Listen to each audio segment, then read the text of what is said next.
لا إله إلا الله وحده لا شريك له ونشهد أن سيدنا وشفيعنا وحبيبنا ومولانا محمدا عبده ورسوله أرسله بالحق بشيرا ونذيرا بين يدي الساعة. اللهم صل على سيدنا مولانا محمد وآله وأصحابه وبارك وسلم كما تحب ربنا وترضى عدد ما تحب ربنا وترضى. قال النبي صلى الله عليه وسلم: الصوم جنة، أو كما قال عليه الصلاة والسلام. محترم بزرگوں اور عزیز بھائیوں اور دوستوں اور سننے والی دینی ماں اور بہنوں، یہ اللہ پاک کا بے پناہ کرم اور انعام ہے کہ حق تعالی شانہ نے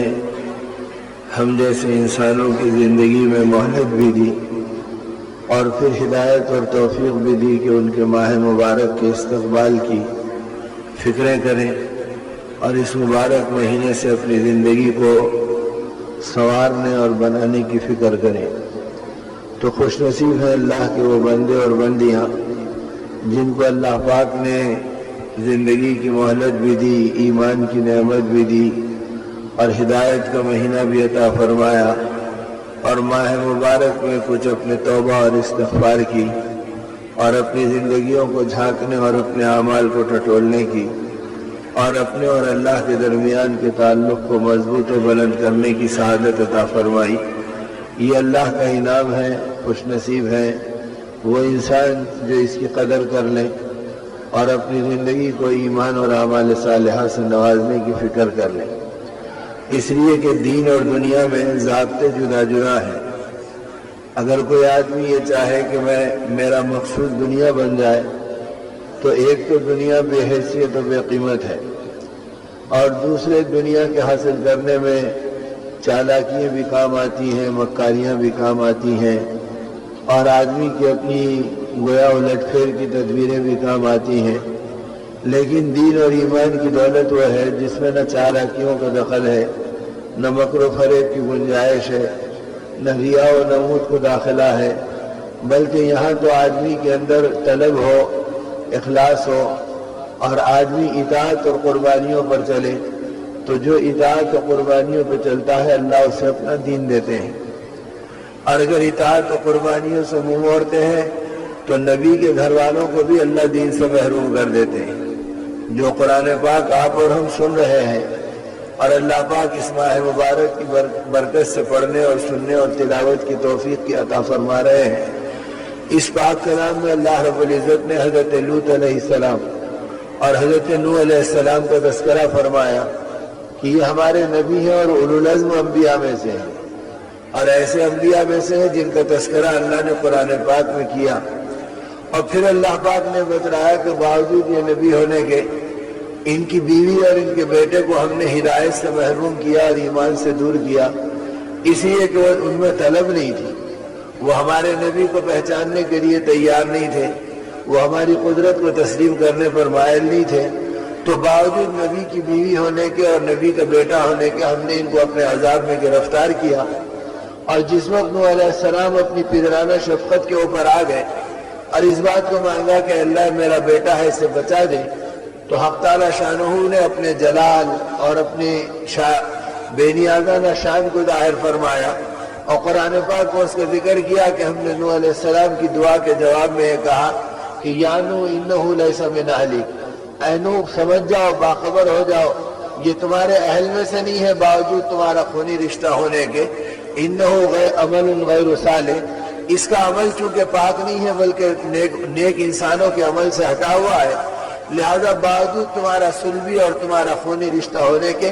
ہم اپنے عذاب میں گرفتار کریں گے اور اس کو پکڑیں گے. اور وہ اپنی جوانی پہ ناز کرتا تھا، اپنی قوتوں پر گویا فرحاں تھا، اور یہ کہتا تھا کہ بھئی پانی آئے گا تو کتنا آئے گا اور ڈوبنے کے لیے ہوگا تو کتنا ہوگا، میں بلند ہوں اور بڑے بڑے پہاڑ موجود ہیں، میں ان کی چوٹیوں پہ چڑھ کر اپنے آپ کو بچا لوں گا. میرے بارے میں آپ فکر مند کیوں ہوتے؟ اور جب اللہ نے پانی بھیجا تو پیروں کے نیچے سے بھی نکالا، تندور کے اندر سے بھی نکالا، اور پھر پہاڑوں کے پتھروں کے اندر سے بھی پانی کو ابلوایا، یہاں تک کہ پہاڑ بھی ڈوب گئے اور وہ ناس کرنے والے انسان بھی اس میں ڈوب گئے۔ تو حق تعالیٰ شانہ نے بتلایا کہ اگر طلب نہیں ہے اور ہماری قدرت کو پہچاننے والی توفیق نہیں ملتی تو نبی کا بیٹا ہونے کے باوجود ہم اسے محروم کر دیتے ہیں۔ اور دوسری طرف حضرت ابراہیم خلیل اللہ کی زندگی کا قرآن نے ذکر کیا کہ یہ بت تراش کے بیٹے ہیں۔ آزر وہ تھا جو نمرود کے بت بناتا تھا اور بازاروں میں بیچا کرتا تھا۔ اب آزر کے یہ بیٹے، تو آزر تو بت تراش تھا اور بتوں کی گویا پرستش کرتا تھا، تو بتوں کے پوجنے والے کا بیٹا اگر جستجو ہو ہدایت کی اور فکر ہو تو ہم ان کو خلیل اللہ بناتے ہیں اور نبوت کے لیے منتخب کرتے ہیں۔ تو بت تراش کے بیٹوں کو نبوت دیتے ہیں اور نبی کے بیٹے کو ایمان سے محروم کرتے ہیں، اس لیے کہ ضابطہ ہمارے پاس طلب کا ہے، اطاعت کا ہے، قربانی کا ہے، ہماری ذات عالی کی معرفت کا ہے۔ جو ہم کو پہچاننے پہ تیار ہو تو ہم اسے اپنی نسبت دیتے ہیں۔ تو میرے دوستو، یہ مبارک مہینے میں اللہ رب العزت نے ہماری طلب کو اور ہماری جستجو کو بڑھایا۔ اگر واقعی بڑھ گئی اور آدمی اس مبارک مہینے کی روشنی میں اپنے اعمال کو سنوارا اور اپنی زندگیوں کو اپنانے کے راستے پہ چلا کہ بھئی یہ مبارک مہینہ اللہ پاک بتلا رہے ہیں کہ تم کھانے سے ہٹو، تم پانی سے ہٹو، تم اپنے جذبات سے ہٹو، تم اپنی بھوک کو دباؤ، تاکہ اس بات کو پتا چلے کہ اللہ کھا پی کے تو جانور بھی اپنی زندگی گزار لیتے ہیں اور بھوکا رہ کر اپنے مولا سے راضی ہونا مومن کی شان ہے۔ اے اللہ، میں ہر حال میں آپ سے راضی ہوں، راضی نہیں ہوں بلکہ اس میں اتنا لطافت میں، لذت میں اور کیفیات میں ڈوبا ہوں کہ اگر کوئی روزے کے عالم میں نادان یا بے خبر انسان جو دین کے تقاضوں کو، روزے کے آداب کو نہیں جانتا، ارے سر صاحب آپ آ گئے، ارے فلاں صاحب آپ پہنچ گئے، چلو اس آپ کے لیے کوئی ٹھنڈا لاؤ، کوئی گرم لاؤ، کوئی کھانے لاؤ، کوئی شربت لاؤ، تو ایمان والا بے تکلف کہے گا الحمدللہ میں روزے سے ہوں۔ کیا مطلب؟ کہ ساری تعریف اس اللہ کے لیے ہے جس نے مجھے بھوک پر قابو عطا فرما دیا اور اپنی بندگی کے لیے قبول فرما لیا، لہذا ان چیزوں کا میں محتاج نہیں ہوں، اسے ہٹا لو، اس کے بغیر میرا دن گزرے گا، اس کے بغیر میرا وقت گزرے گا۔ تو وہ لذتوں کے ساتھ کہتا کہ میں روزے سے ہوں، اس کے کہنے کا اثر سامنے والے پہ پڑتا کہ وہ معافی چاہتا ہے، وہ اصرار نہیں کرتا کہ آپ کھاؤ، ارے صاحب مجھے پتا نہیں تھا کہ آپ روزے سے ہیں اور روزے کے اندر ان چیزوں سے معاف کر دیجئے مجھے، اور وہ معذرت کا اظہار کرتا ہے۔ تو اللہ بتلاتے ہیں کہ روزے کے اندر بندے میں وہ قوت پیدا ہوتی ہے جب یہ اللہ کی رضا کے لیے کھانا پینا چھوڑتا ہے تو پھر کھانے پینے کا انکار کرنا اور اس کو ہٹانا آسان ہے۔ اب صحابہ اللہ کی رضا کے لیے دنیا کی محبتوں کو چھوڑے تھے تو دنیا کو ٹھکرانا ان کے لیے آسان تھا اور دنیا کو دھتکار دینا ان کے لیے آسان تھا۔ نتیجہ یہ تھا کہ وقت کی سلطنتیں ان کی نگاہوں میں بے حیثیت تھی اور وقت کی حکومتیں ان کی نگاہوں میں بے قیمت تھی۔ وہ ان چیزوں سے بے نیاز اپنی زندگی کو گزار رہے تھے،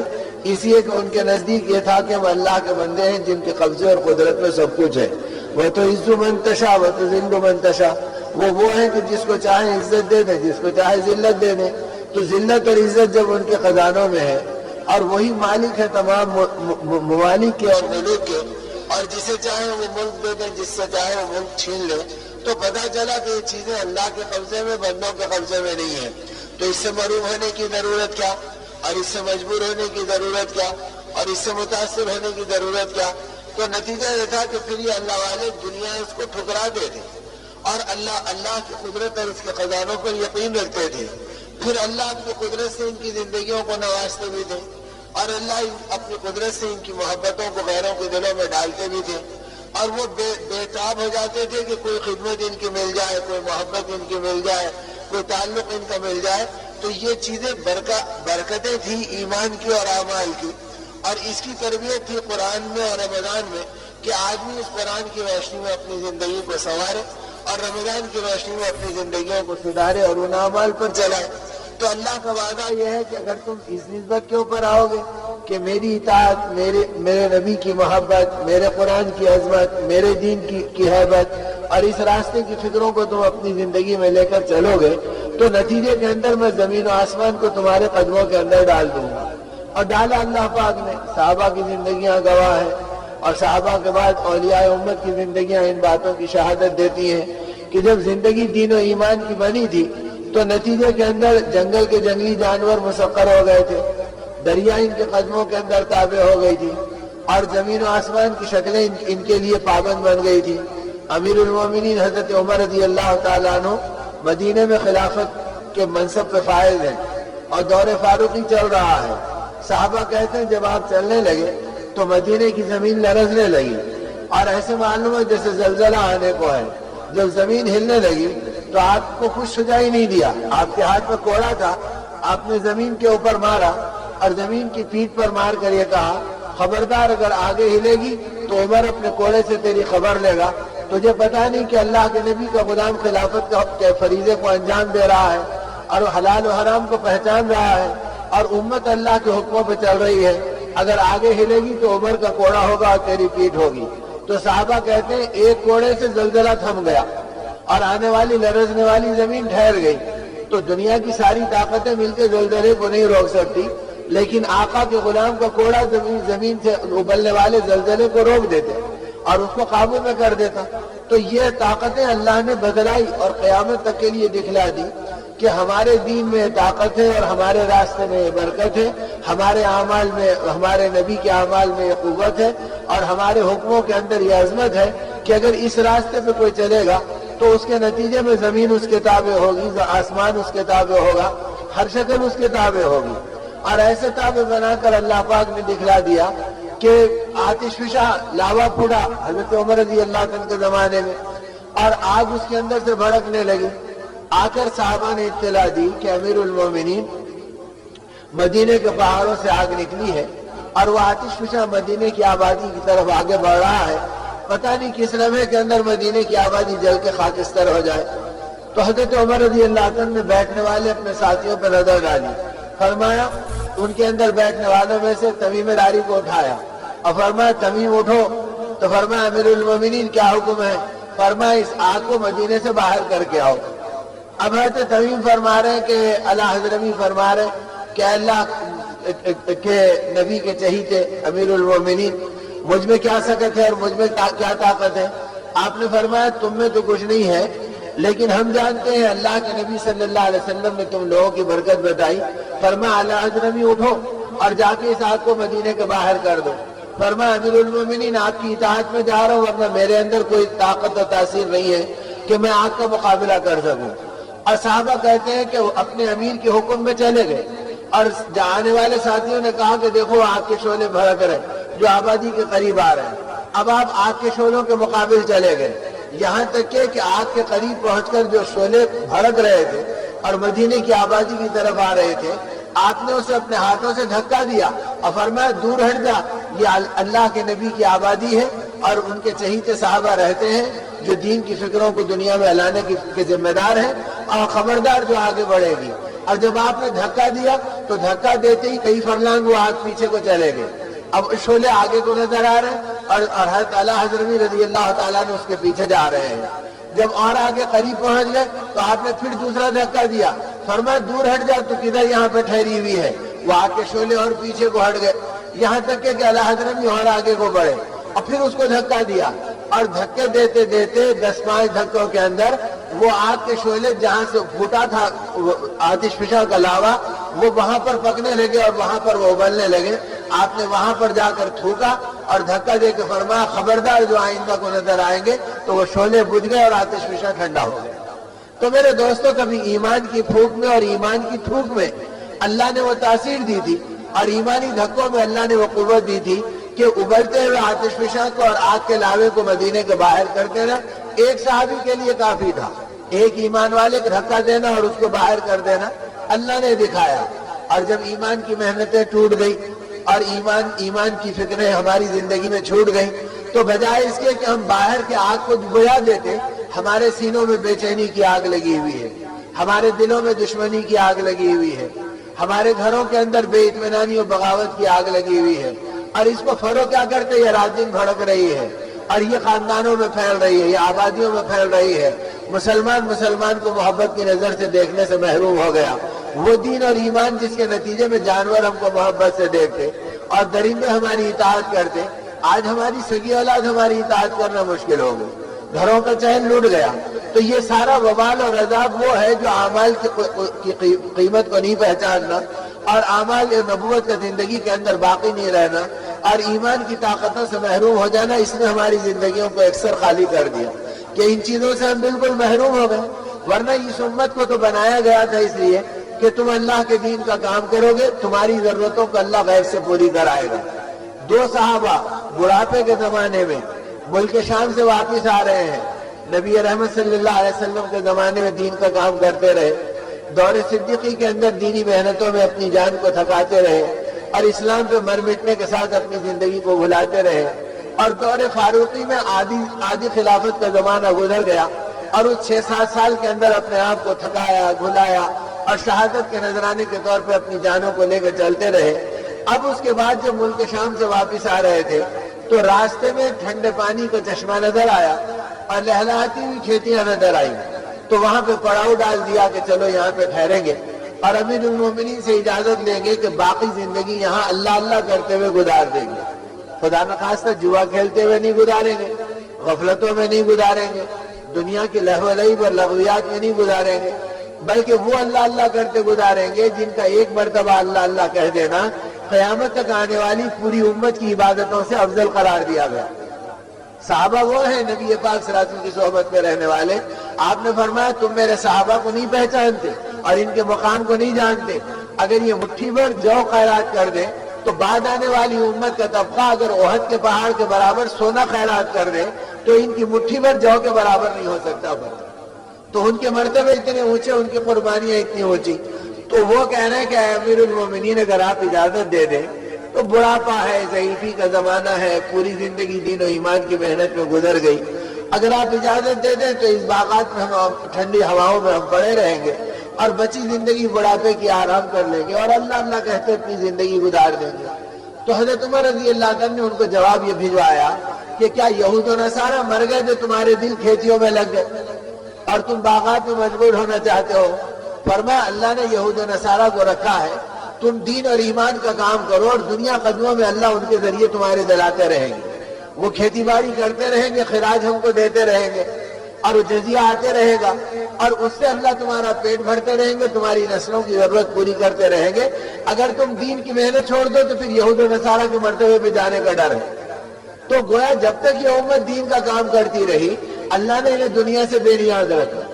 اور جب ہم دنیا کے حوالے ہو گئے تو اللہ کے رب العزت کا ضابطہ ہے اور حدیث میں اس قاعدے اور قانون کو بیان کر دیا گیا، اگر تم دنیا کے طلبگار بنو گے تو اللہ دنیا کو پھیلا دے گا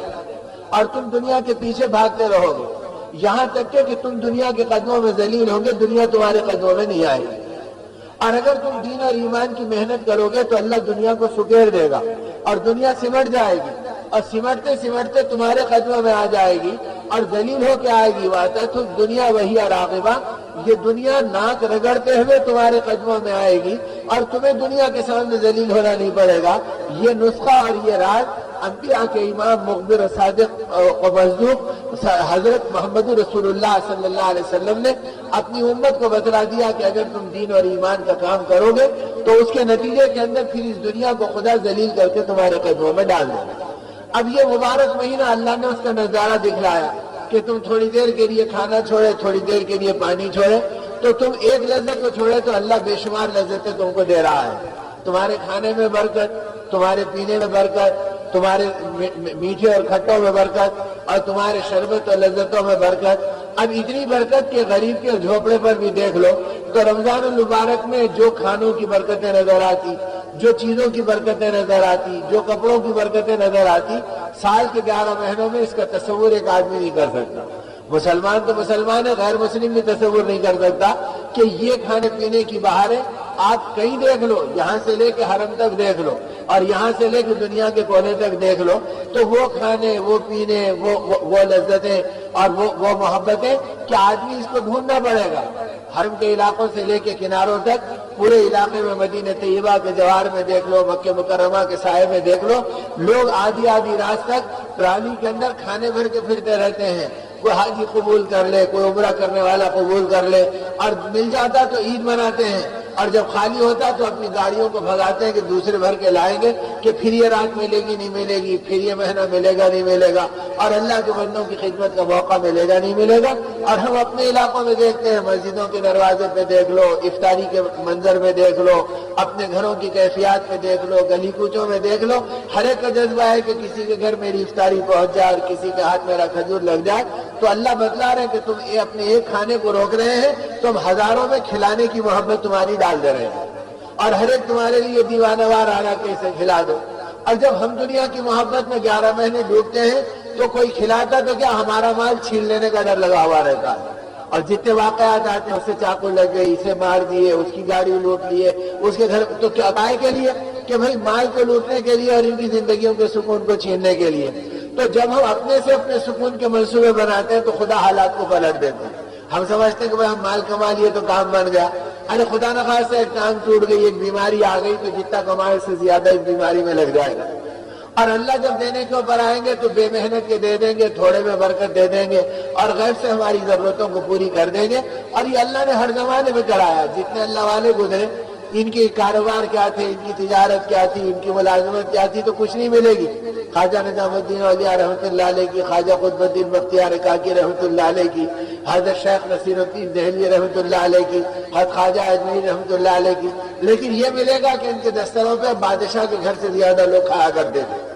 بلکہ خود بادشاہ کے بیٹے ان کے دستروں پہ پلتے تھے، اور ان کے دستروں پہ آ کر یہ کہتے تھے کہ ہم کو اپنے باپ کے دربار میں وہ لذت نہیں آتی جو آپ کے دستر کے اوپر مزہ ملتا ہے۔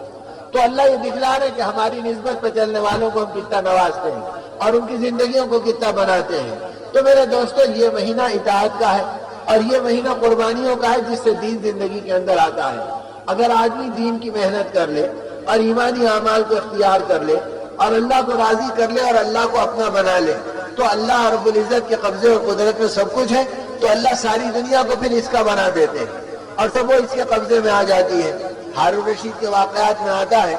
اور محمود ایاز کے واقعات میں باتیں ملتی ہیں کہ محمود ایاز جیسے غلام کو چاہتا تھا اور اس سے محبت کرتا تھا، اور وہ بادشاہ کے قریب رہتا تھا، تو لوگوں کو حسد ہوتا تھا۔ شاہی وزراء کہتے تھے کہ ہماری نہیں سنتے، اور بادشاہ ایاز کی سنتے ہیں، اور ایاز کا حال یہ کہ وہ بادشاہ کے اوپر وارے نہیں آنے جاتا۔ تو ایک بار یہ ہوا کہ محمود کے دل میں آیا کہ چلو اس محبت کے اندر ایاز کی خدمت میں کروں، یہ تو رات دن میری خدمت کرتا ہے۔ ایک کھیرا اٹھایا اور ایاز کو بٹھا کے کہا کہ ایاز آؤ، اور کھیرا کاٹ کے دیا کہ ہمارے ہاتھ سے کھا لو۔ اب ایاز نے لیا، کھایا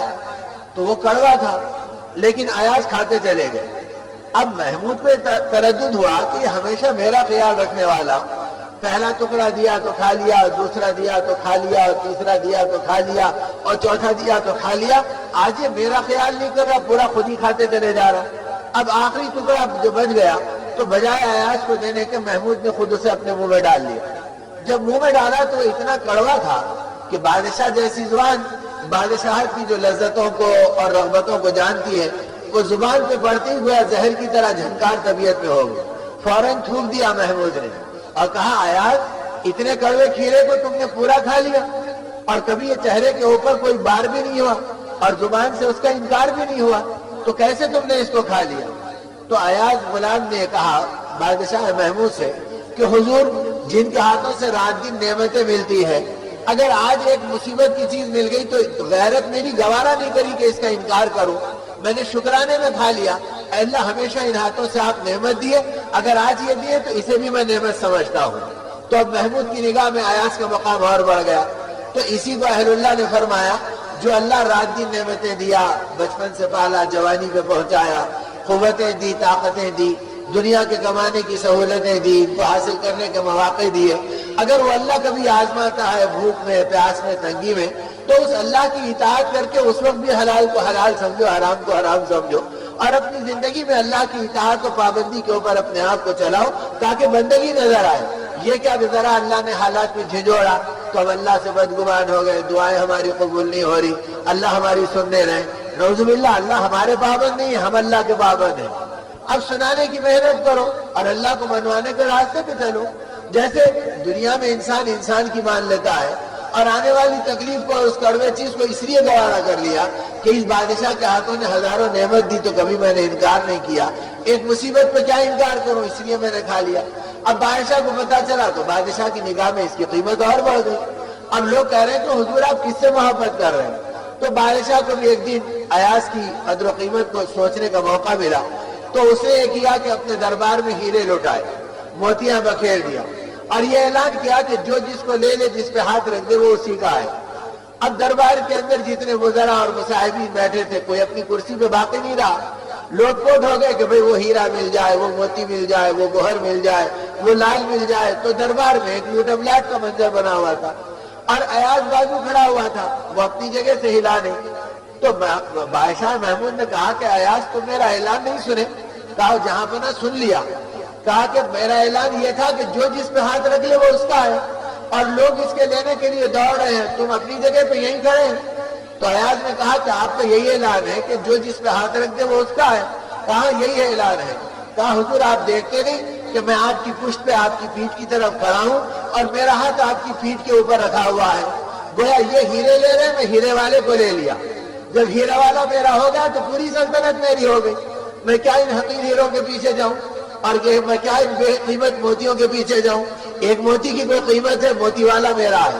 ہیرے والا میرا ہے۔ تو بادشاہ بھی جھوم گیا، کہا ایاز تمہیں حق ہے کہ تم خزانے میں جو چاہے لے سکتے ہو، اس لیے کہ جب تم اتنی محبت کرتے ہیں تو میں بھی تم کو اتنا دینا چاہتا ہوں۔ تو اگر یہ بندہ اللہ کو اپنا بنا لے تو ساری کائنات اللہ کی مٹھی میں اور اللہ کے قبضے میں ہے، تو اگر اللہ میرے ہو گئے تو ساری کائنات میری ہو گئی۔ یہ صحابہ سمجھے، یہ اولیاء سمجھے، یہ تابعین سمجھے، تبع تابعین سمجھے۔ اس لیے انہوں نے دنیا اور دنیا والوں کو نہیں دیکھا، انہوں نے ایمان اور اعمال والوں کو دیکھا، ان کی چوکھٹوں کو پکڑا، وہاں توبہ کے راستے کو پکارا، وہاں تقوی کے راستے کو ڈھونڈا، وہاں پاکی کے راستے کو تلاش کیا، اور اپنی زندگی کو پاک دامن، اپنی زندگی کو تقوی و طہارت سے بھرنا، اپنی زندگی کو اللہ کی معرفت سے آباد کرنا، اپنی زندگی کو آقا کی محبتوں سے لبریز کرنا، تاکہ اگر اللہ اور اللہ کے رسول کی محبت مل گئی تو پھر کائنات کی محبتیں خود ہی قدموں میں آئیں گی۔ اب چنانچہ اس بنیاد پہ جب صحابہ چلے تو اللہ نے صحابہ کو نوازا، اتنا نوازا کہ پھر صحابہ کے سامنے کوئی دنیا کی سیاہ و سفید کوئی چیز کو قیمت نہیں رکھتی تھی، بڑی بڑی طاقتیں بے قیمت بن جاتی تھی۔ تو یہ کب ملی نعمت؟ جب ایمان کی اور دین کی محنتوں پہ چلے تو اللہ نے دین کی برکت سے پھر اللہ نے ان کی دنیا کو بھی نوازا۔ آج میرے دوستو مواقع اللہ دے رہے ہیں، قرآن پاک سنا رہے ہیں، اور روزے رکھوا کر اللہ ہماری تربیت کا سامان کروا رہے ہیں، لیکن رمضان آیا اور معمول کے اعتبار سے گزر گیا۔ اب یہ سوچے ہی نہیں کہ رمضان نے ہماری کیا تربیت کرایا۔ ارے رمضان نے تو ہم کو ہمارا کھانا چھوڑوایا، میں اپنا کھانا مت کھاؤ اور اپنا پانی مت پیو۔ کیا مطلب؟ کہ تم اللہ کی مرضی کے تابع اپنی زندگی کو چلاؤ۔ تو اس اطاعت کا کمال یہ ہے کہ جیسے تم حرام سے بچتے ہو حلال سے بھی بچو۔ اپنا کھانا حلال تھا، اپنی بیوی حلال تھی، اپنا پانی حلال تھا، لیکن اپنے جذبے پہ بھی قابو کرو، اپنی بھوک پہ بھی قابو کرو، اپنے پیاس پہ بھی قابو کرو کہ میں روزے میں ہوں، اللہ مجھے دیکھ رہا ہے، نہ میں کھانے کے قریب جا سکتا، نہ بیوی کے قریب جا سکتا، نہ پانی کے قریب جا سکتا۔ تو جو آدمی اللہ کے لیے اپنی حلال چیزوں کو چھوڑے گا تو اللہ کے لیے حرام چیزوں کو کتنا بچے گا، وہ حرام سے بھی بچے گا۔ لیکن قیامت یہ کہ دین کی محنتیں جب زندگی سے نکلتی ہے اور دعوت اللہ کا کام چھوٹتا ہے تو اس کی زد یہ بڑھتی ہے کہ سب سے پہلے آدمی کا ایمان کمزور ہوتا ہے، پھر عبادتیں بے جان ہوتی ہیں، یہاں تک کہ حلال و حرام کی تمیز اس سے نکل جاتی، یہ توفیق بھی ختم ہوتی کہ کیا حلال ہے اور کیا حرام ہے، اس سے بھی اس کی زندگیاں محروم ہو جاتی۔ تو اب نتیجہ ہے کہ رمضان کا مہینہ ہے، روزے کی حالت ہے، لیکن آدمی حرام سے محفوظ نہیں ہے۔ اب اس کی زندگی غیبت پہ بھی چل رہی، اس کی زبان جھوٹ پہ بھی چل رہی، اس کی نگاہیں بدنگاہی پہ بھی چل رہی۔ قیامت یہ ہے کہ روزے داروں کے گھروں کے اندر گانے بجانے چل رہے ہیں۔ اب قرآن کی برکت کہاں سے آئے گی؟ دعاؤں کی قبولیت کہاں سے آئے گی؟ روزے کی روحانیت کہاں سے آئے گی؟ ارے گانے بجانے تو وہ چیزیں ہیں کہ حدیث پاک کا خلاصہ یہ ہے کہ جب آدمی گاتا ہے اور بجاتا ہے تو جہاں تک اس کی آواز دور جاتی ہے گانے کی، اور جہاں تک دور جاتی ہے اس کے باجے کی آواز۔ اب فرض کرو ایک آواز بمبئی سے نکلی حیدرآباد پہنچی، اب حیدرآباد سے ہمارے گھروں سے نکل رہی ہے تو پورے گھر میں گونج رہی ہے، اور ہمارے گھروں سے نکل رہی ہے تو پورے محلے میں سنائی دے رہی ہے۔ تو اب جہاں تک یہ آواز آئی اور جہاں تک یہ آواز جائے گی، حدیث پاک کا خلاصہ یہ ہے قیامت کے دن اللہ پاک اس کی زبان کو اتنی لمبی کر دیں گے جتنی دور تک اس کی گانے کی آواز گئی اور جتنی دور تک اس کے باجے کی آواز گئی تھی. اگر کتے کی زبان تھوڑی لمبی ہو گئی تو کتنا برا دکھتا ہے کہ وہ اپنی زبان لٹکا کے پھر رہا ہے. اور اگر اس کی زندگی گانے اور بجانے میں گزر رہی ہے تو اب قیامت کے دن میلوں لمبی اس کی زبان ہوگی. کسی کی زبان 700 میل لمبی ہے, یہاں سے بمبئی تک اس کی زبان لٹک رہی ہے, اور یہاں سے پیکنگ تک اس کی زبان لٹک رہی ہے, اور یہاں سے بیجنگ تک اس کی زبان لٹک رہی ہے, اور یہاں سے اس کی امریکہ تک اس کی زبان لٹک رہی ہے. اب اس کی زبان کتنی لمبی ہوگی تو اس کی حیت کتنی بری ہوگی. پھر حدیث پاک کا خلاصہ یہ کہ اونٹوں کے برابر بچھو اس کی زبانوں پہ بھرے ہوئے ہوں گے. اگر خدا نخواستہ ایک چیے کے برابر اور ایک پیسے کے برابر اگر بچھو کا بچہ آ جائے تو ہماری محفل بھڑک جائے گی اور لوگ ادھر سے ادھر بھاگیں گے, اور کوئی جوتا, کوئی چپل, کوئی مارنے اور کوئی پریشان ہونے, کسی کے چہرے پہ ہوائیاں اڑ جائیں گی. تو جب ہم چمچے کے برابر اور چیے کے برابر بچھو کو برداشت نہیں کر سکتے تو میرے دوستو ایمان کتنا لٹ گیا کہ نبی پاک صلی اللہ علیہ وسلم کی اطلاع پہ یقین نہیں رہا کہ بھئی سانپ ہوں گے تو اونٹوں کے برابر, بچھو ہوں گے تو اونٹوں کے برابر, اور وہ زبان کو پکڑیں گے اور لٹکیں گے اور ڈسیں گے, کہیں گے کہ یہ جھنکار یہ تیرے گانوں کے بدلے کی جھنکار ہے, یہ باجوں کے سننے کے بدلے کی جھنکار ہے. تو سننے اور بجانے اور سنانے اور ان چیزوں کے بدلے کے اندر یہ حالت ہوگی تو اس وقت انسان کا کیا حال بنے گا. جب یہ چیزیں صحابہ کے سامنے تھی تو انہوں نے سوچ لیا کہ بھئی جنت کے اندر خدا وہاں پر روحانی گانے دیں گے, وہاں پر روحانی باجے بجوائیں گے, جنت ایسی دیں گے کہ اس میں ایک سریلی ہوا چلے گی, اور ایسی ہوا چلے گی اس کا نام مسیرہ فرمایا, اور وہ ہوا خصوصیت کے ساتھ رمضان المبارک میں جنتوں کے اندر دوڑائی جاتی ہے اور جنتوں کے اندر گویا ابھاری جاتی ہے. اس کے نتیجے میں جنت کے درختوں کے پتے ہلنے لگتے ہیں, اور پتے جب ہلتے ہیں تو اس سے سریلی آواز نکلتی ہے, اور جب سریلی آواز نکلتی ہے تو وہاں کے غلمان اور وہاں کے خدام اس میں مست ہو کے جھومنے لگتے ہیں. پھر وہ گاتے ہیں تو ان کے حلق سے وہ ایسی آوازیں نکلتی ہے کہ ان کے گانے کی آواز سے معرفت میں اضافہ ہوگا, روحانیت میں اضافہ ہوگا, اللہ کے دیدار کی لذت کی طاقت اس سے پیدا ہو جائے گی, اور اس کے اندر یہ جھومے گا اور کہے گا کہ دنیا کے گانوں سے تم نے اپنے آپ کو بچایا تھا, اب اللہ تمہیں جنت کے گانوں سے سرفراز کر رہے ہیں. اور جو دنیا کے بے حیائی کے گانے بازوں میں پڑے گا تو اس کے اوپر یہ عذاب مسلط ہوگا. نہ روزے کی طاقت آتی ہے, نہ قرآن کی برکت ملتی ہے, نہ نبی کی محبت آتی ہے, نہ اعمال نبوت کی طاقت زندگی میں آتی ہے. تو میرے دوستو یہ روزے تو اس لیے تھے کہ جب تم حلال سے بچ رہے تو حرام سے اس سے زیادہ بچو, لیکن مصیبت یہ ہوگی کہ بھائی حلال سے تو بچ گئے لیکن حرام سے بچنا سمجھ میں نہیں آیا. اب ایک صاحب کہنے لگے مول صاحب رمضان کا مہینہ آیا ہے اور میں رخصت لے لیا ہوں, کیوں؟ تو صاحب رمضان کے استقبال میں. ارے بھائی ماشاءاللہ تمہارا رمضان تو بڑا قیمتی بن گیا کہ مہینہ بھر تم نے گویا نوکری چھوڑ دی اور جو ہے اور دفتر کو جانا چھوڑ دیا, تو بھائی اب اس کا کیا ہوگا؟ تو کہنے لگے نہیں آپ سمجھے نہیں, اصل میں رمضان کے مہینہ ہے اور نوکری کا مسئلہ ہے اور وہاں بغیر اوپر کی آمدنی کے کام چلتا نہیں ہے. اب اس کی فائل اور اس کی فائل الٹ پلٹ کرتا ہوں تو اس کے بدلے لینا پڑتا ہے. تو بھائی ماشاءاللہ تم نے بڑی قربانی کر دی. نہیں بول صاحب قربانی کیا ہے؟ رمضان کے اندر ایسی رخصت لی ہے کہ ساری فائلیں اٹک کے پڑے رہے گی اور شوال میں رمضان کا بدلہ نکل جائے گا. ارے پھر یہ توبہ کہاں ہوئی, یہ روزہ کہاں ہوا, یہ رمضان کہاں ہوا, یہ ایمان کہاں ہوا؟ تو اب آدمی اپنے آپ کو جھوٹی تسلی دے رہا اور سمجھ رہا کہ بھائی میری زندگی تو ابھی سے نہیں ہے کہ رمضان کے بعد میں یہ کروں گا. تو پھر اس کا رمضان کیسے بنے گا, قرآن کیسے بنے گا؟ تو میرے دوستو اس کو تو اللہ پاک نے تربیت کے لیے دیا کہ اگر ایک مہینے تم حلال روزی کو اللہ کے لیے چھوڑ رہے ہیں تو 11 مہینے حرام روزی سے بچنا تمہارے لیے آسان ہو جائے. اسی لیے قرآن پاک میں کہا یمحق اللہ الربا ویربی الصدقات, کہ اللہ نے گویا یہ طے کر لیا ہے کہ وہ سود کو مٹائیں گے اور صدقات کو بڑھائیں گے. اور آنکھوں دیکھا کیا دکھ رہا ہے؟ بھئی صدقہ دیں گے تو 100 کے 50 ہو جائیں گے, اور اگر سود لیں گے تو 100 کے 150 بن جائیں گے. اب 150 میں کامیابی نظر آ رہی, 50 میں ناکامی نظر آ رہی. اس لیے کہ آنکھوں کے اندر ایمان کا نور چھن گیا اور دلوں کے اندر سے اللہ کا خوف نکل گیا اور آخرت کا یقین لٹ گیا. تو اب آدمی کو یہ نہیں سمجھ میں آ رہا کہ کمی زیادہ تھی کس کی, اللہ کی محبت کی کمی ہو رہی ہے یا دنیا کی چیزوں کی محبت کی کمی ہو رہی ہے. ہم تو صرف یہ دیکھ رہے ہیں عدد کے اعتبار سے کہ 50 صدقہ کر دیے تو 100 کے 50 ہو گئے اور سود لے لیے تو 100 کے 150 ہو گئے. اب جبکہ اللہ پاک کا اعلان یہ ہے کہ جو سود لے گا گویا وہ ہم سے اعلان جنگ کرے گا, اور جو ہم سے اعلان جنگ کرے گا تو یقین کر لے کہ اس کی زندگی کا کیا ہوگا، اللہ پاک جس سے اعلان جنگ کریں گے تو کیا وہ مٹے گا یا وہ رہے گا، تو اس کی زندگی کا کیا ہوگا۔ اسی لیے فرمایا کہ سود کے 2 پیسے اگر کوئی کھا لے تو وہ ایسا ہے جیسے وہ اپنی سگی ماں سے 36 مرتبہ زنا کیا ہو، منہ کالا کیا ہو۔ اب کون بے حیا کی حیا بھی ایک سطح پہ آئے گی اور وہ ماں کے پاس جا کے رک جائے گا، لیکن جو سود کھائے گا وہ ماں کے ساتھ منہ کالا کرنے کے برابر ہوگا۔ تو اب آدمی سوچے کہ بھئی کتنے کاروبار ہیں جو سودوں پہ چل رہے ہیں اور کتنی زندگیاں ہیں جو سود پہ چل رہی ہے، اور کبھی سوچتے بھی نہیں کہ اللہ یہ آپ سے جنگ کرنے کے برابر ہے، میرے خاتمے کا کیا ہوگا، میرے ایمان پہ جینے اور مرنے کا کیا ہوگا، میری اولاد کی زندگی میں اطاعت آنے کا کیا ہوگا، میری زندگی میں توبہ کے دروازہ مجھے کیسا ملے گا اگر میں اس راستے میں اپنی زندگی کو گزاروں گا۔ تو جب تک کہ سود کو اللہ پاک نے حرام نہیں قرار دیا تو صحابہ میں بھی ایک طبقہ تھا جو اس کے اوپر چلتا تھا،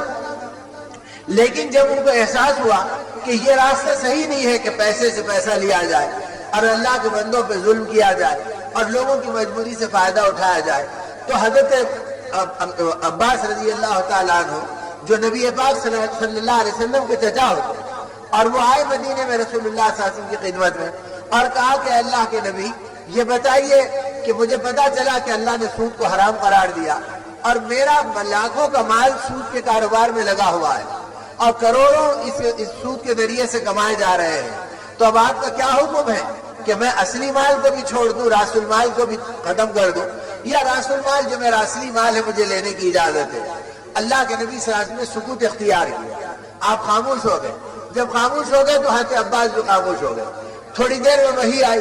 فَإِن تُبْتُمْ رُءُوسُ أَمْوَالِكُمْ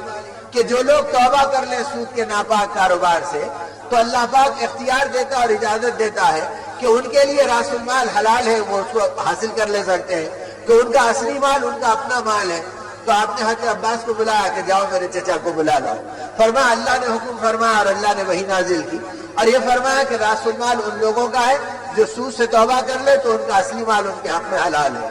تو حضرت عباس نے فرمایا کہ اے میرے بھتیجے اللہ کے رسول صلی اللہ علیہ وسلم، آج جیسے خاموش ہو گئے، اگر اللہ بھی خاموش ہوتے تو اس ذات کی قسم جس پہ میں ایمان لے آیا ہوں میں اصلی مال کو بھی ایسی چھوڑ دیتا جیسے ناپاک مال کو چھوڑ دیتا، اور اللہ کے خزانوں پہ بھروسہ کرتا کہ اللہ اپنے غیب سے مجھے دیں گے اور فاقوں سے میری حفاظت کریں گے۔ تو آپ نے فرمایا چچا اصلی مال آپ کے لیے اجازت ہے، لے جائیے۔ پلٹے حضرت عباس رضی اللہ تعالیٰ اور پلٹ کے فرمایا اے اللہ کے رسول صلی اللہ علیہ وسلم، اب یہ جو کروڑوں کا مال میرے پاس پڑا ہے، لاکھوں کا نہیں کروڑوں کا مال، اور یہ سودی مال ہے، اس کے بارے میں آپ کا حکم کیا ہے، کیسے کیا کروں؟ نبی پاک صلی اللہ علیہ وسلم نے اپنے چچا کو فرمایا ایک گڑھا کھود کر اسے دفن کر دیجیے۔ آپ نے یہ نہیں فرمایا کہ چچا اسلام پھیل رہا ہے، وفود آ رہے ہیں، غریبوں کے کھلانے میں کام آ جائے گا، یا مسجد نبی میں طہارت خانے نہیں ہے۔ اس وقت طہارت خانے نہیں تھے مسجد نبی میں، اور بیت الخلا نہیں تھے مسجد نبی میں۔ آنے والے مہمان صحابہ کے گھروں پہ ٹھہرتے اور وہاں اپنی ضرورتوں کو پوری کرتے اور دین سیکھنے کے لیے رات دن مسجد نبی میں رہتے۔ تو اس وقت آپ نے یہ نہیں فرمایا کہ مہمان خانے بنا دیے جائیں، ان کے بیت الخلا بنا دیے جائیں، بلکہ یہ فرمایا کہ اس مال کو زمین کھود کے گاڑ دو، یہ ناپاک مال اس لائق نہیں ہے کہ اس کے بیت الخلا بنائے جائیں، اور مسلمان کا اس مال پر پیشاب کرنا بھی اللہ کے نبی کو گوارا نہیں۔ جس مال کو آج مسلمان کھا رہا ہے اور مسلمان رغبت کر رہا ہے اور یہ سمجھ رہا کہ میری زندگی کا ذریعہ ہے، یہ چھوڑ دیا تو میرا کیا ہوگا، تو گویا اس کا ایمان مال پر ہے، اللہ کی ذات پر نہیں ہے کہ مال چھوٹ گیا تو کیا ہوگا۔ ارے اللہ ناراض ہوگا تو کیا ہوگا، اور جب اللہ راضی ہوگا تو اللہ 70 دروازے کھولیں گے اور وہاں سے دیں گے جہاں سے تم کو گمان نہیں ہے، اور اللہ حلال و پاکیزہ راستے دے دیں گے۔ وَمَن يَتَّقِ اللَّهَ يَجْعَل لَّهُ مَخْرَجًا وَيَرْزُقْهُ مِنْ حَيْثُ لَا يَحْتَسِبُ، کیا اللہ جہاں اس کو گمان بھی نہیں ہوتا، اور بے حساب دیں گے، یعنی بے گنتی دیں گے، پھر آدمی کو گننے کا اندازہ نہیں ہوگا۔ ہم ایک ہی حساب جانتے ہیں، 5 اور 5 10 اور بس،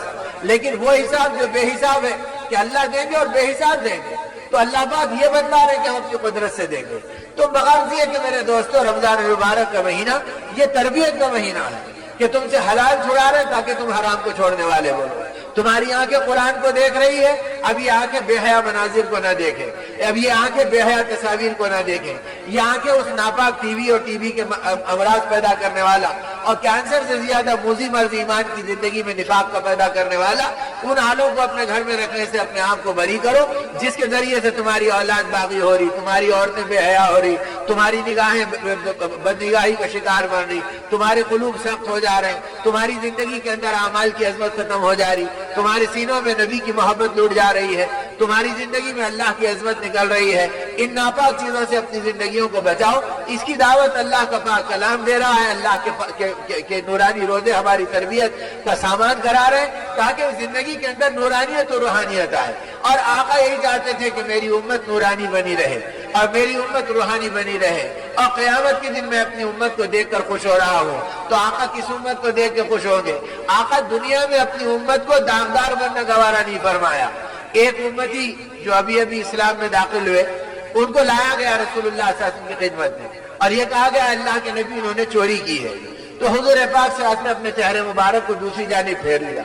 وہ دوسری طرف سے آئے یہ سمجھ کر کہ اللہ کے رسول صلی اللہ علیہ وسلم نے سنا نہیں، اور کہا یا رسول اللہ انہوں نے چوری کی ہے۔ آقا نے تیسری جانب اپنے چہرے مبارک کو پھیر لیا۔ صحابہ سمجھے کہ آقا کسی کیفیت میں مشغول ہے اور وہ ہماری بات کو نہیں سنے، وہ تیسری طرف سے سامنے آئے اور کہا اللہ کے رسول انہوں نے چوری کی ہے۔ آقا کے آنکھوں میں آنسو آئے۔ آپ نے فرمایا مدینے میں فلاں مقام پر لے جاؤ اور لوگوں کو جمع کرو، اور عبرت کے لیے لوگوں کو جمع کیا جاتا، اور اللہ کی طے کی ہوئی سزا جس کا نام حد ہوتا وہ حد جاری کی جاتی۔ اور چوری کی سزا اور چوری کی حد یہ تھی کہ پہلی مرتبہ چوری کیا ہے تو اس کے بائیں ہاتھ کو پہنچے سے کاٹ دیا جائے، اور خدا نخواستہ دوبارہ کرے تو پھر سیدھے ہاتھ کو، اور اس کے بعد خدا نخواستہ کرے تو پھر آگے سے اوپر کو۔ تو اب یہ قرآن پاک نے دے دی، تو اب آپ نے فرمایا کہ لے جاؤ اور اس کے اوپر حد جاری کرو، اس کے پہنچے کو جدا کر دو، کاٹ دو۔ صحابہ لے گئے۔ بعد آنے والے صحابہ کہتے ہیں کہ آقا کے آنکھوں میں آنسو ڈبڈبا گئے،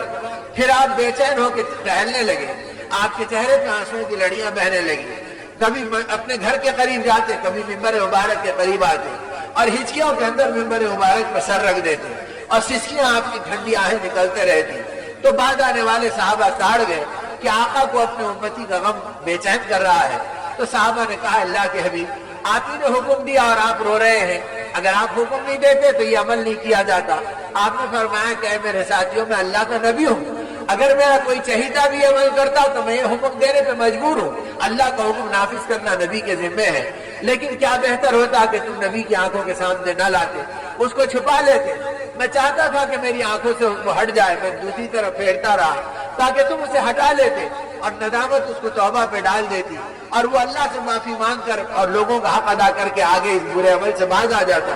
اور لیکن تم نے ایسا نہیں کیا، بلکہ بار بار میرے سامنے لائے ہو، میں مجبور ہو کے حد جاری کیا۔ لیکن تم یہ سمجھتے ہو کہ میرا ایک امتی سرے بازار رسوا ہو اور نبی کے دل پہ کوئی چوٹ نہیں پڑے گی اور نبی کو ٹھیس نہیں پڑے گی۔ وہ نبی جو 70 ماہوں سے زیادہ اپنی امت کو چاہتا ہو، وہ نبی پاک صلی اللہ علیہ وسلم کیسے اپنی امتی کو رسوا ہوتے ہوئے دیکھتے؟ تو آپ رو پڑے۔ اسی لیے آپ نے آخری زمانے میں اس بات کو فرما دیا میرے صحابہ کی برائیاں مجھے مت سناؤ اور ان کے بارے میں کوئی برے الفاظ میرے سامنے مت کہو۔ میں چاہتا ہوں کہ ہر ایک ایمان والے کے بارے میں میرا دل پاک رہے اور میں ہر ایک کی محبت لے کر اللہ کی بارگاہ میں پہنچوں۔ تو وہ آقا جو ایک امتی کو دنیا میں رسوا ہوتا ہوا دیکھ نہیں سکے اور ہچکیوں اور سسکیوں پہ آ گئے، اگر یہ امت قیامت کے دن سود کے زمروں میں اٹھے اور چوری کے زمروں میں اٹھے اور حرام اعمال کے زمروں میں اٹھے تو اللہ کے نبی سے اعظم کو کتنا غم ہوگا کہ اور انبیاء میری امت کو دیکھ رہے ہیں اور یہ امت مجرموں کے زمرے میں شمار ہو رہی ہے۔ اس لیے میرے دوستوں، ماہ مبارک کا اور ماہ ایمان کا اور ماہ قرآن کا تقاضا یہ ہے اپنے نبی کی بے قراریوں کو اپنی بے قراری بنا لو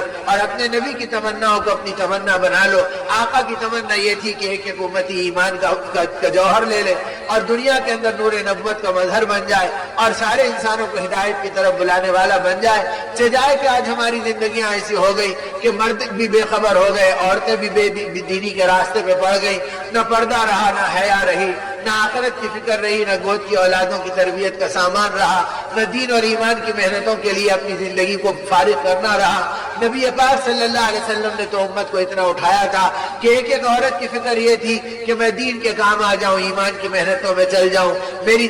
چہیتی اولاد ایمان کے راستے میں اپنی زندگیوں کو پیش کر دے اور آخرت کی فکروں کے اندر یہ لگا دے۔ ایسی تربیت ان عورتوں کی کرتی، عورتیں اپنی بچوں کی کرتی اور اپنے جوان بیٹوں کو اللہ کے نبی صلی اللہ علیہ وسلم کی خدمت میں بھیجتی۔ گھروں پہ مہمان آتے تو ان کو دین سکھلاتی، ان عورتوں کو ایمان کے راستے بتلاتی، ان کو آخرت کی فکریں سکھلاتی۔ تو میرے دوستو، اس طرح امت کے مرد اور عورت ایمان کے نمونے بنے اور قرآن پاک کا عملی مظہر بنے اور اپنے محبوب نبی کی محبتوں کے خزانے بنے، اور اس راستے کو انہوں نے دنیا میں پھیلایا اور چلایا۔ یعنی جتنے اولیاء کاملین دنیا میں آئے ہیں، ان میں بڑی تعداد، آدمی اٹھا کے دیکھ لے شقیق بلخی رحمۃ اللہ علیہ کو، اور دیکھ لے بڑے بڑے اہل حق بزرگوں کو، خواجہ اجمیری رحمۃ اللہ علیہ کو، شیخ عبد القادر جیلانی رحمۃ اللہ علیہ، حضرت پیران پیر رحمۃ اللہ علیہ کو، حضرت خواجہ نظام الدین اولیاء رحمۃ اللہ علیہ کو، حضرت خواجہ قطب الدین بختیار کاکی رحمۃ اللہ علیہ کو، تو پتہ چلے گا کہ بڑے بڑے اولیاء کبار وہ ہے جن کے والد کا سایہ بچپن میں اڑ گیا تھا، یہ یتیم رہے اور بیوہ مائیں غربت کے اندر ان کو تربیت کر کے نبی کی محبت میں ولایت کی چوٹی پہ پہنچائی ہے، اور ایک ایک علاقے کا کفر ان کے حساب میں دھلا ہے، تو وہ ان ماؤں کے حساب میں گیا جنہوں نے اپنی اولاد کو ولایت میں پہنچایا اور ہدایت کا مینار نور بنایا۔ تو کبھی ایمان والی عورتوں کی فکریں اس گویا غربت میں، فقر و فاقے میں اور بیوگی کے عالم میں ایمان کی محنتوں کی ہوتی تھی، لیکن آج ہماری عورتیں دین و ایمان کی فکروں سے بے خبر ہے اور آخرت کے غم سے خالی ہے، اس لیے کہ دعوت اللہ کی وہ محنتیں جو ایمان کی لہریں اٹھاتی، آخرت کی فضائیں بناتی، گھر گھر کو دین اور ایمان پہ ڈالتی، آج اس سے ہمارے گھرانے خالی ہے، ہماری ذات خالی ہے۔ تو ضرورت اس کی ہے کہ یہ ماہ مہمان جو ماہ ایمان بھی ہے اور ماہ قرآن بھی ہے، اور یہ وہ ماہ دعوت بھی ہے کہ اسی مہینے میں کل کی تاریخ گزری جس کے اندر اللہ کے نبی صلی اللہ علیہ وسلم بدر کے میدان میں تھے، اور ابھی مدینہ نہیں پہنچے آپ آج کی تاریخ میں، بلکہ ابھی آپ راستے میں چل رہے ہیں اور دینی اور ایمانی محنتوں کے اندر آپ چل رہے ہیں۔ تو رمضان کے مہینے میں آقا دعوت اللہ کے کام میں چلے ہیں، اور اللہ نے اپنی غیبی مددیں اسی مہینے میں اتار کے دکھلائی ہے، اور پہلا حق و باطل کا معرکہ، اور اللہ نے مٹھی بھر صحابہ کو غالب کر کے بتلا دیا کہ جب تک قیامت تک، چونکہ ہمارے نبی خاتم النبیین ہیں اور آپ کی نبوت قیامت کے کنارے تک ہے، تو جب تک میرے نبی کے طریقے پر انسان چلتے رہیں گے، میری مدد بدر کے میدان کی طرح اور رمضان کے مہینے کی طرح اس امت کے قیامت تک آتی رہے گی اور اس امت کو نہال کرے گی، اور اگر ان محنتوں میں نہیں چلے گی تو نتیجے میں یہ امت گویا نڈھال کر دی جائے گی، اس کے اوپر ذلت کا غلبہ ہو جائے گا، پستی کے غاروں میں ڈھکیل دی جائے گی، ظالم حکمران ان کی گردن پہ مسلط کر دیے جائیں گے، ان کی عورتوں کی عزت و عصمت کا کوئی ٹھکانہ باقی نہیں رہے گا۔ یہ ساری چیزوں کی پیشن گوئیاں رحمت عالم صلی اللہ علیہ وسلم نے کی اور ہم کو ان چیزوں سے باخبر کیا تاکہ یہ امت ایمان اور اعمال صالحہ کے راستے پر چلے اور آخرت کی فکروں میں اپنی زندگی گزارے۔ اس لیے میرے دوستوں اور میرے بزرگوں، رمضان کو برکت والا مہینہ اللہ نے دیا، یہ مہینہ تو قیامت تک آئے گا، لیکن یہ کیا یقین کہ ہم اس کو پائیں گے، یہ مہینہ جب آگے آئے گا تو ہماری قبروں کو پائے گا، ہماری موت کو پائے گا، ہمارے بستر مرگ کو پائے گا کہ کتنے ایسے ہمارے عزیز و قریب اور دوست احباب ہیں جو بیچارے بستر پہ پڑے ہیں، فالج زدہ ہو گئے ہیں، اپنے بدن کی مکھی اڑانے کے لائق بھی نہیں ہے، اب اس حالت کے اوپر پہنچ گئے۔ اور گزشتہ ماہ رمضان کے اندر پورے توانائیاں اور جوش و مسرت موجود تھی، تو نہیں معلوم آنے والا رمضان کیا ہوگا۔ کتنے ماہ رمضان کے ہمارے ساتھی ہیں جو آج اپنی قبروں میں چلے گئے اور ان کی زندگیاں کا عمل کا دفتر ختم ہو گیا، تو ہمارے بدن کو بھی قبر کے کیڑے کھانے والے ہیں اور ہم کو بھی قبر پکارنے والی ہے، اور قبر پکار کر یہ کہے گی آنے والے بتلا میں تنہائی کا گھر ہوں، اپنے ساتھ ایک ساتھی کو لیتے آنا، اور میرا ساتھی اگر تو عورت ہے تو شوہر نہیں ہے، اور تو مرد ہے تو تیری بیوی نہیں ہے، تو بھائی ہے تو تیرا بہن نہیں ہے، بلکہ قبر یہ پکارے گی اے آنے والے میں تنہائی کی جگہ ہوں، اپنے ساتھ اپنا ساتھی لیتے آنا، اور میرا ساتھی قرآن پاک ہے۔ اب اگر قرآن پاک پہ عمل کیا ہوگا اور قرآن پاک کو پڑھا ہوگا اور قرآن پاک کے حلال و حرام کو پہچانا ہوگا اور اپنی زندگی کو ان گناہوں اور معصیتوں سے بچایا ہوگا، تو پھر یہ قرآن پاک قبر میں ساتھی بنے گا، قیامت کے دن ہمارے ساتھ رہے گا اور قبر کی تنہائی میں ہمارا دل بہلائے گا۔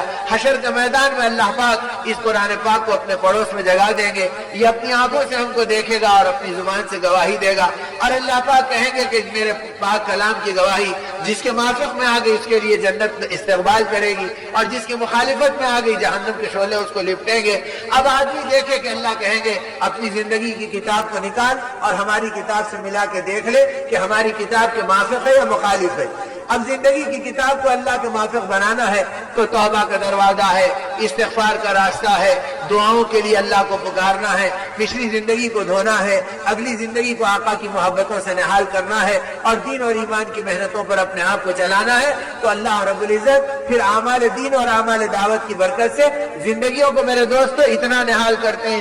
کرتے ہیں کہ صحابہ کے تو واقعات ہیں ہی، اور اہل اللہ اور اولیاء اللہ کے واقعات سے تو تاریخ شاہد ہے۔ جس زمانے میں سن 65 کی بات میں پچھلی قدیم ترین بات کر رہا ہوں اپنی زندگی کی، کہ ہم بحرین کے علاقے سے گزرے اور مصر کے علاقے کا سفر کر رہے تھے اللہ کے راستے میں، تو اس وقت اس بات کو پتا چلا کہ ایک جماعت ہندوستان کی وہاں پر پہنچی، اور اس میں ایک بڑے میاں بیچارے ان کی صحت خراب ہونے لگی، اور جب وہ بیماری ان کی بڑھنے لگی تو انہوں نے کہا کہ ساتھیوں نے کہا کہ ان کو واپس بھیج دیں گے تاکہ گھر چلے جائیں، اب یہ بیماری میں کب تک ہمارے ساتھ رہیں۔ وہ بیچارے بڑے میاں رونے لگے اور کہا اللہ کے لیے میری بیماری کو گوارا کر لو، زندگی بھر کی غفلتوں کے کفارے کے لیے نکلا ہوں، شاید اللہ میرے گناہوں کو دھو دے اور بڑھاپے کی محنتوں کو قبول کر لے۔ ساتھیوں نے بھی کہا کہ چلو چند دن اور دیکھ لیں گے۔ 2-4 دن گزرے، جمعہ کا دن آیا تو صبح انہوں نے پوری جماعت کو قریب کیا اور کہا اللہ تمہیں جزائے خیر دے، بہت تم تھکے اور بہت تم مشقت اٹھائے اور بڑی مصیبتیں میری طرف سے تمہیں جھیلنی پڑی،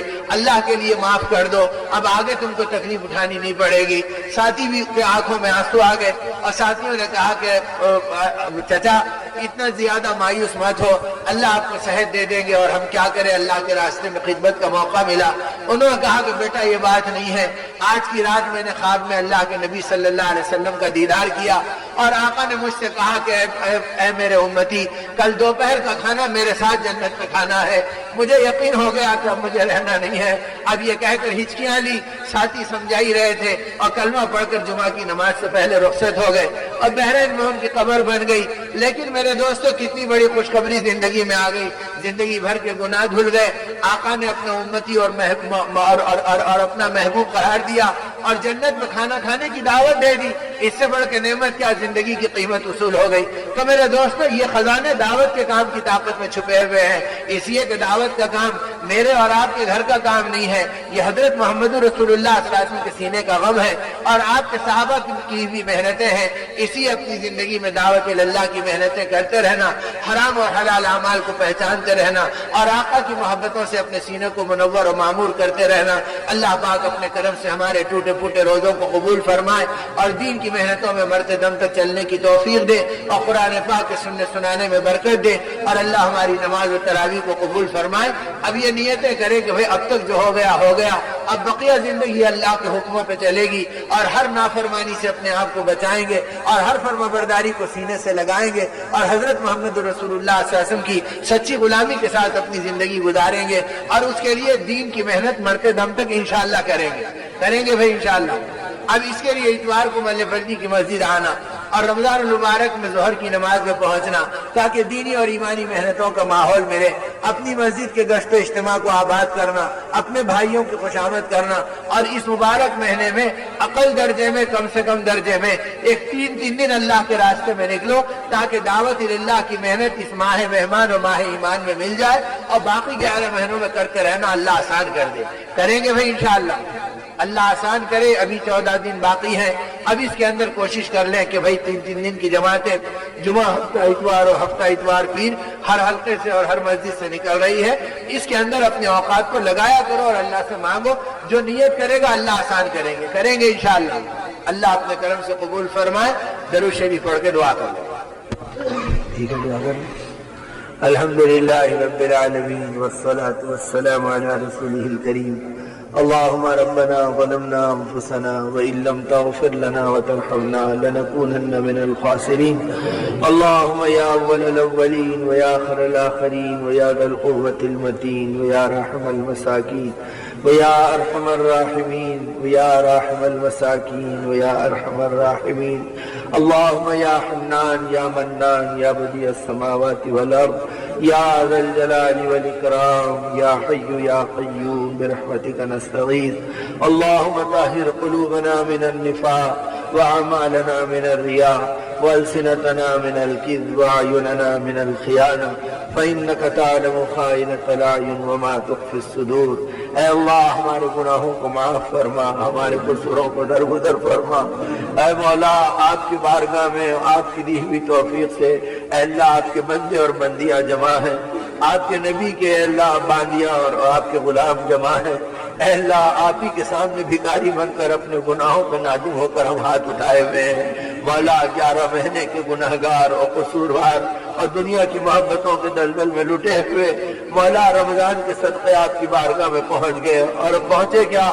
آئے نہیں بلکہ آپ کی عزت کی قسم آپ لائے ہیں، آپ بٹھائے ہیں، آپ کہلوائے ہیں، آپ سنوائے ہیں۔ اے مولا اپنے کرم سے ہمارے گناہوں کو معاف فرما، ہماری پچھلی کو دھو دے۔ اے اللہ کسی جگہ کو قیامت کے دن گواہ باقی مت رکھ، اور کسی عضو کو قیامت کے دن گواہی کے لیے باقی مت رکھ۔ اے اللہ ہر ایک کو بھلا دے اور ہر ایک کے پاس مٹا دے، اور اے اللہ بقیہ زندگی کو نورانی اور ایمانی اپنے کرم سے بنا دے۔ اے اللہ قصوروار ہے، خطاوار ہے، سیاہکار ہے، جیسے تیسے ہیں آپ کے اور آپ کے نبی کے نام لیوا ہیں۔ اے مولا اسی ماہ مبارک میں آپ نے مکہ مکرمہ پہ اپنے حبیب کو غلبہ عطا فرمایا تھا، اور اے اللہ بتوں کے اندر سے کلمے کی آواز پڑھوائی تھی۔ اے بتوں کے اندر سے کلمہ پڑھانے والے مولا ہم کو بتوں سے بھی گیا گزرا مت بنا دے کہ آج ہمارا کلمہ خطرے میں پڑ گیا اور ہمارا ایمان ڈواڈول ہو گیا اور ہمارے اعمال لٹ گئے اور ہمارا یقین چھن گیا۔ اے اللہ اپنے کرم سے وہ باقی زندگی میں اپنا سہارا دے دے،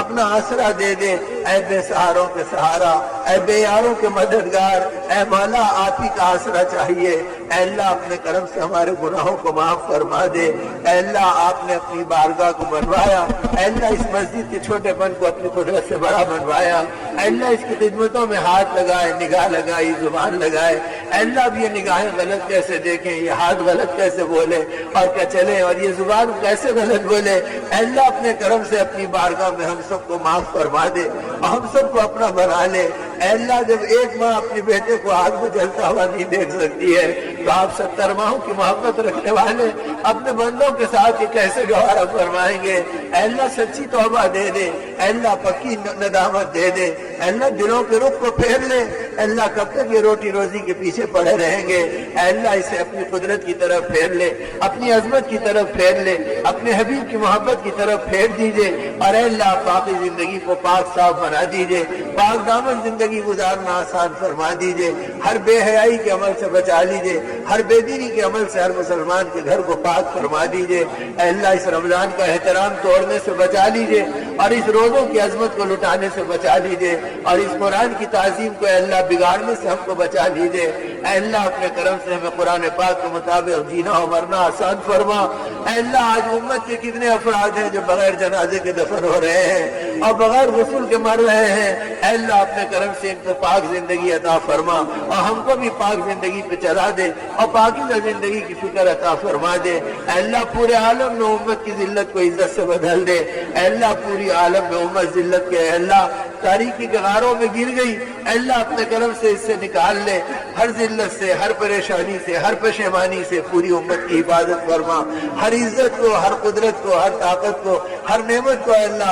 اپنے کرم سے اپنے حبیب کی امت کو عطا فرما دے، اور اے اللہ اپنے کرم سے زندگیوں کو نہال فرما دے، دعوت اللہ کا کام دلوں کے اندر بٹھا دے اور زندگی میں اپنے کرم سے اتار دے۔ اے مولا آپ کے سامنے بھکاری بنے ہیں، یہ مغفرت کا دہا ہے، یہ توبہ کا دہا ہے، اگر اب بھی توبہ نصیب نہیں ہوئی تو کب توبہ ملے گی؟ اور اے اللہ اب بھی ہمیں مغفرت کی نعمتیں نہیں ملی تو مولا پھر ہم کب لیں گے؟ اے اللہ اپنے کرم سے اس رمضان میں ہمیں محروم مت فرما۔ اے اللہ آپ کے پیارے حبیب نے فرما دیا جو محروم ہو گیا وہ محروم رہ گیا۔ اے اللہ اپنے کرم سے ہمیں محروم ہونے سے بچا لے۔ اے اللہ اپنے کرم سے ہمیں آقا کے اس مفہوم پہ چلا دے۔ اے اللہ ہماری زندگی کو پاک باز بنا دے۔ اے اللہ اے کریم، اے تواب، توبہ کا مہینہ ہے، اے اللہ ہماری توبہ کو قبول فرما۔ اے کریم کرم کے دروازوں کو کشادہ فرما۔ اے اللہ آپ کی بندیاں بھکارن بن کے ہاتھ پھیلائے بیٹھی ہے، اے اللہ آپ ہی نے توفیق دی اور آپ ہی نے بلایا اور آپ ہی نے اپنے سے مانگنے کی توفیق دے دی۔ مولا یہ آپ سے بھیک مانگنے کا دہا ہے، اور اے اللہ یہ آپ کے سامنے توبہ کرنے کا دہا ہے، اور آپ کی مغفرت کو اے اللہ مانگنے کا دہا ہے۔ اے اللہ اپنے کرم سے ہم سب کی مغفرت فرما دے، پوری امت کی مغفرت فرما دے۔ تیرے محبوب بندے اس وقت تیرے پاک گھر کا طواف کر رہے ہیں، اور عمرے کی حالت میں آپ کو لبیک کہہ کر پکار رہے ہیں، اور اے اللہ آپ کے غراف کو پکڑے ہوئے اور آپ کے کعبے کے پردے کو پکڑے ہوئے اور ملتزم سے چمٹے ہوئے آپ سے مانگ رہے ہیں، اور اے اللہ آپ کے حبیب صلی اللہ علیہ وسلم کے دربار میں صلاۃ و سلام عرض کر کر اے اللہ ریاض الجنہ میں آئے بھر رہے ہیں، مولا ان کی دعاؤں میں ہم کو شامل فرما اور ہماری دعاؤں میں ہم کو قبول فرما، اے مالک اپنے کرم سے ہمیں معاف فرما، اے اللہ ہم پر کرم فرما، اے اللہ ہم پر فضل فرما، اے اللہ ہماری ہدایت کے فیصلے فرما، اے اللہ کمزور ہیں ضعیف ہیں ہمارے بیماروں کو صحت عطا فرما، موذی و مہلک امراض سے نجات عطا فرما، ہر آزمائش سے ہماری حفاظت فرما، اے اللہ بیماروں کو صحت عطا فرما، پریشان حالوں کو چین نصیب فرما، بھوکوں کو کھانا برآمد فرما، اے اللہ ننگوں کو کپڑا عطا فرما، اے اللہ ضعیفوں کو قوت عطا فرما، اے اللہ بے روزگاروں کو حلال و پاکیزہ روزی عطا فرما، اے مالک اپنے کرم سے نمک کے کنکر سے لے کر جنت الفردوس تک اپنے غیبی خزانوں سے عطا فرما، اور ہر مصیبت سے دنیا اور آخرت میں قبر و حشر میں ہماری حفاظت فرما لیجیے، اے اللہ بری موت سے بچا لے، مولا بری موت سے بچا لے، اپنے اپنے وقتوں پر حسن خاتمے کی دولت عطا فرما، زندگی کے اوقات میں برکت عطا فرما، اور زندگی کے لمحات پر کرم فرما، اور اے اللہ اپنے کرم سے عافیت کے ساتھ گزارنا اپنے کرم سے آسان فرما، اے مولا ان ساری محبتوں کو آپ کی نظر، اے اللہ آپ ہی نے محبتیں دی، اے اللہ اپنی نگاہوں میں اس سے زیادہ محبوب بنا لیجیے، اور پاکیزہ زندگی اپنے کرم سے ہمیں عطا فرما دیجیے، اور ہماری دعاؤں کو قبول فرما لیجیے، اور تمام امور میں ہمارے انجام کو خیر فرما۔ اللہم اغفر لنا وللمؤمنین والمؤمنات والمسلمین والمسلمات صلی اللہ تعالی علی خیر خلقہ ونور عرشہ محمد وآلہ وصحبہ اجمعین والحمد للہ۔ صراط مستقیم کیسٹ سینٹر ہمارے یہاں قرآن، قرآن مجید، مختلف علماء دین کے بیانات، نعت شریف اور مشاعروں کی کیسٹس اور سیڈیز دستیاب ہیں۔ ہمارا پتہ یاد رکھیے، فخر ملت گراؤنڈ، جامع مسجد، وزم پورہ، ملے پلی، حیدرآباد۔ Phone number 9346317615۔ صراط مستقیم کیسٹ سینٹر۔